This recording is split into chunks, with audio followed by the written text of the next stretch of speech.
Well, tonight was one of those games, I think it was pretty obvious that it was hard to find flow early on inside of the game, and our movement got better.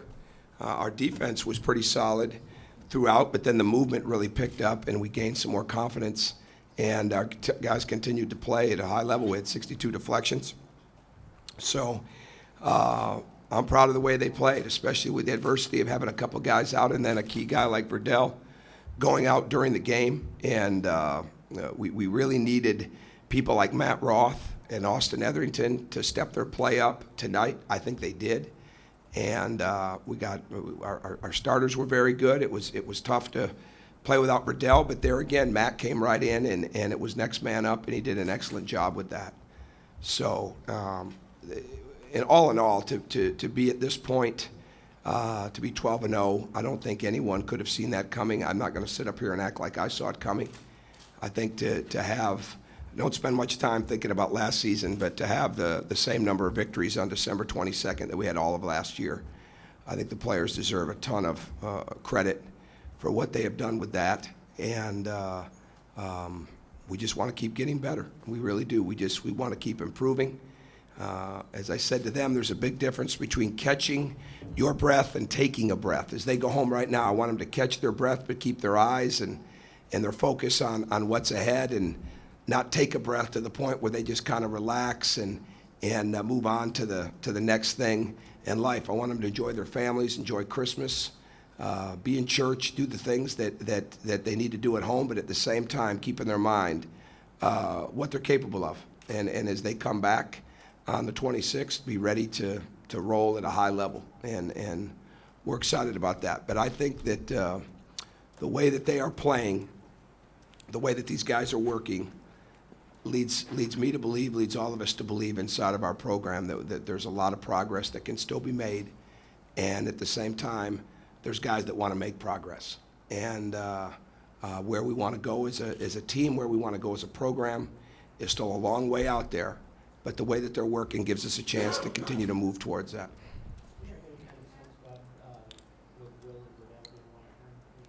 Those are day-to-day situations right now. What is Verdell's injury? I haven't had a chance to really sit and talk to the doctors as much right now, but he was moving around a little bit better. But I think he injured his hip, so probably more of a hip flexor than anything else.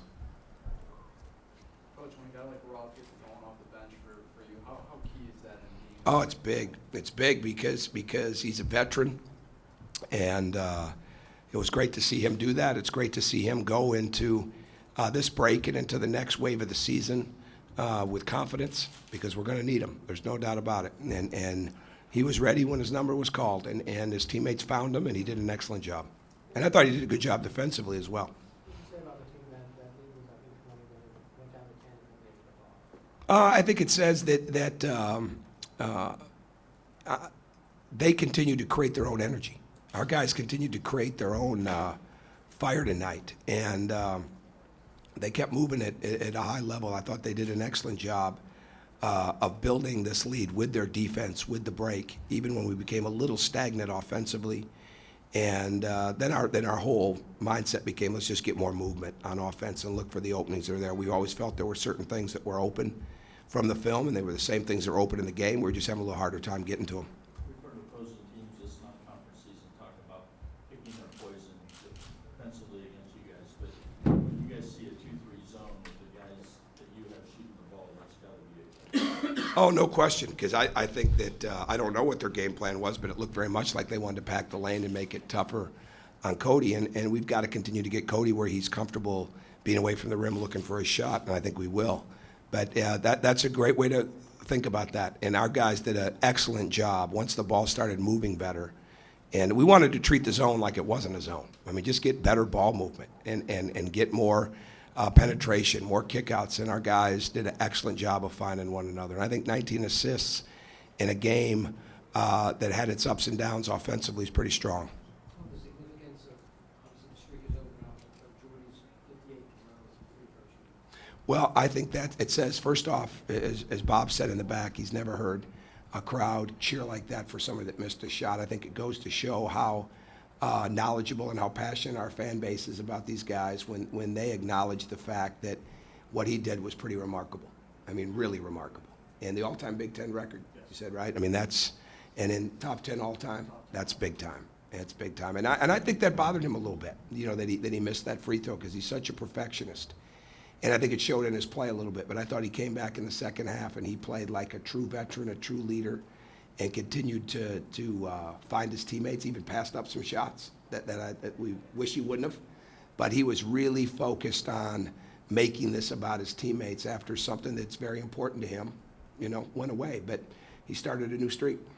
So I think it's awesome that he has done that over this period of time. And the thing I said to him, now for you to go above and beyond that record, you're going to have to get fouled yourself more a few times. And I think that he will. Well, I watched the film, but I thought he did some good things. And I think it was really important that he come out with some toughness and grit. And I thought he did that because that's what the next wave is going to really be about. Keeping the dribble in front of him, being a better helper. And we played a lot of different lineups, especially after Verdell went out, different mix and matches. So some of the things that we had prepared for yesterday, even after Will got hurt, we didn't really have that. So there was a lot of mix and match on the fly, and I thought he did a good job, and his teammates did a good job of holding him accountable, helping him through a couple of situations. And it was good for him, very good for him. Can you speak to the mentality of the players shooting the ball? I think it was only 2 of 14 from 3 in the first half. They were getting open looks that weren't going down. And the fact that they just kept shooting and eventually got them to go. Well, yeah, we didn't say anything about the shooting. I mean, I'm not worried about that whatsoever in the sense, as long as we're taking good shots. And you made a good point. Those were good shots. They were open shots. They just didn't go a couple of times. But it's just a matter of time for our guys, I think, before the shots are going to go because there's so many of them that can make them, and they work so hard at it. And it was great to see Christian get hot like that. It was great to see Matt get hot like that. But they were shots that were all created off action, all created off penetration, all created off the next pass. And I think that's when we're at our best. And inside out can not only come from the post, but inside out can come from penetration into the lane. And that's what we started doing more of as the game went on. You talked in the past about when Matt starts hitting, it gets everybody else going, it gets everybody else juiced up. Was this tonight another kind of example of that everyone else kind of still feeds off? Oh, I think so. Yeah, I think so. I think our guys feed off each. I think in the past, when we didn't have a lot of things to hang our hat on to offensively, I think it was more so. But our guys love Matt, and he's been through so much, and they love seeing him get hot like that. But I think they feed off a lot of different things. I think they feed off seeing guys be successful because they know they're scoring a lot of points because that ball's moving and they're defending well. And it's no accident that our points per game is way up because our assists, and even when our assists don't go, the ball movement, which lead to potential assists, and the fact that we're creating so many more turnovers. So I think they feed off a lot of different things, and I think the biggest thing is that they like each other. And I think it's really hard right now to come into practice or come into a game and not bring tremendous energy and tremendous unselfishness, because I think you'd stand out like a sore thumb, and I don't think anybody wants to do that. Is it almost a positive in a game like this that you had to grind a little bit earlier and then were able to fight through that? I don't know. I mean, you want to be fluid in everything that you do, but there was no way that this was going to be just another night at the office when you have injuries to 2 guys that I consider starters. I mean, things are going to change, and rhythm is going to change, and who's in when is going to change.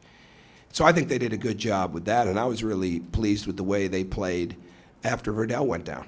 And because they love Verdell, I mean, they don't want to see him hurt, and but they just continue to step up. And that's a night, in answer to Dustin's question, where Matt really picked up the slack, and I think it did energize our team at a good level because he was making shots.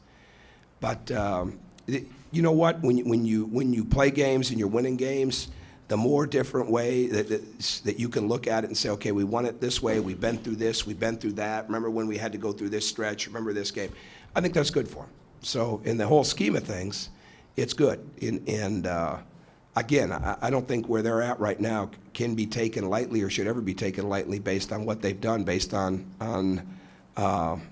the way our seasons have gone the last couple of years. So I'm just proud of the way they keep getting better and the way they want to keep getting better. You talked about Verdell earlier on, but can you give us any kind of an update on what? No, it's really going to be day to day. I mean, there was some progress made today, but it's very much that, just waiting for swelling to go down, and it truly will be that kind of situation. I don't think it's anything that's going to be long term, but I don't think to put a date on it or a timeline on it, we're not there yet. I mean, because the doctors and Tim aren't there yet. And do you anticipate Derek having to wear a face? Oh yeah, absolutely. It's already in. He wanted to paint it. I think he had some ideas, and we shut that down real fast. We made sure during the game he was doing his rehab on his nose, stretching his nose now and again. But Derek is a real treat. So he is a real treat. But no, that'll be just a regular plastic face mask with. He's not painting it like a hockey goalie. I know that. Oh no, this is a G-rated place. I can't give. No, he's at a different level. I wouldn't have understood it. It's some character, or some movie, or something from Tour of Duty. I don't know, but we're not doing it. Coach, Jordan talked about next game up or one game at a time. How often do you or the coaching staff look at the Big Ten scout or the non-conference part? Not as much as you'd think. Definitely when we have common opponents. But we've definitely, worked this week ahead on Michigan State, and I'm sure one of the coaches has already had on Ohio State, and I'll definitely look at that. I already have. So and look at that over the next couple of days. So you're always trying to be. You want to have a working knowledge, I think, more than anything else. And then now we'll see each other a lot. See all the different teams a lot because everybody will be playing each other. But we've really done a great job of not getting ahead of ourselves. We didn't even. Put Michigan State things in or anything like that to prepare for this game. I thought about it, but we didn't. We've really stayed true to the next game, one game at a time, staying in the present. And I think it's important to do that as coaches, but we're always working ahead. So that's kind of our rule of thumb, basically. What's your thoughts on the Big Ten this year? I don't really have many yet, so I really don't. It's obviously extremely competitive. I don't think there's any question about that. But I see different coaches, predicting, okay, anybody could go from 2nd to 7 or 8. I don't have that kind of knowledge yet, so I haven't really spent much time on that. With the Big Ten as close as it is, how important is it to get contributions from your 8th, 9th, 10th guys? Well, it's extremely important, and right now tonight we had to deal with injuries, in a big time way, and as I've always said, and this year it's no different. We are not a team that could withstand a lot of injuries. We're just not. We're not that deep yet.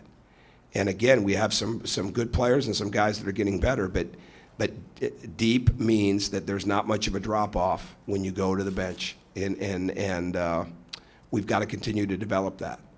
And I do know enough about the Big Ten and what's returning that there are some deeper teams than others.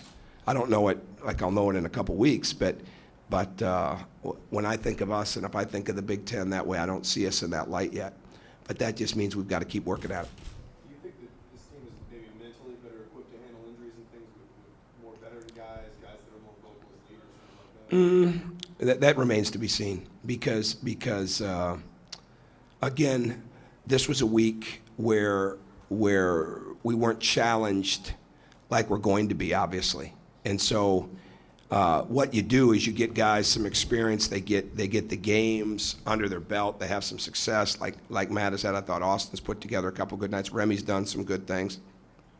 And the last play at the end, that was all on me. I wanted him to break it down and get all the way to the rim. And even though it wasn't a great play, but there's so much room for growth. Whether it's the fundamentals, whether it's seeing the whole court, whether it's post feeding, whether it's screening. There's so much room for it. So with that being said, we've got some guys that are pretty good at those things. We've got some guys that don't have all the details of the game down, and I think that's got as much to do with depth and being deep as anything else. Speaking of Remy, first guy off the bench, he shot 10 free throws, led the team. Can you just talk about? Did he really shoot 10 free throws, huh? Remy's got a unique ability to get to the basket. The next step for him is really being able to see the next play and really drive with his head up and come off pick and rolls with his head up. He's got strong legs. We want him to go to the basket. We want him to penetrate. I think the next way for him is to find that open man because he does draw a bit of a crowd right now because of his ability to get to the basket. So that's a big step, and then becoming an even better on and off the ball defender. But he's willing and he's working very hard at it, and I have no reason to believe that he won't.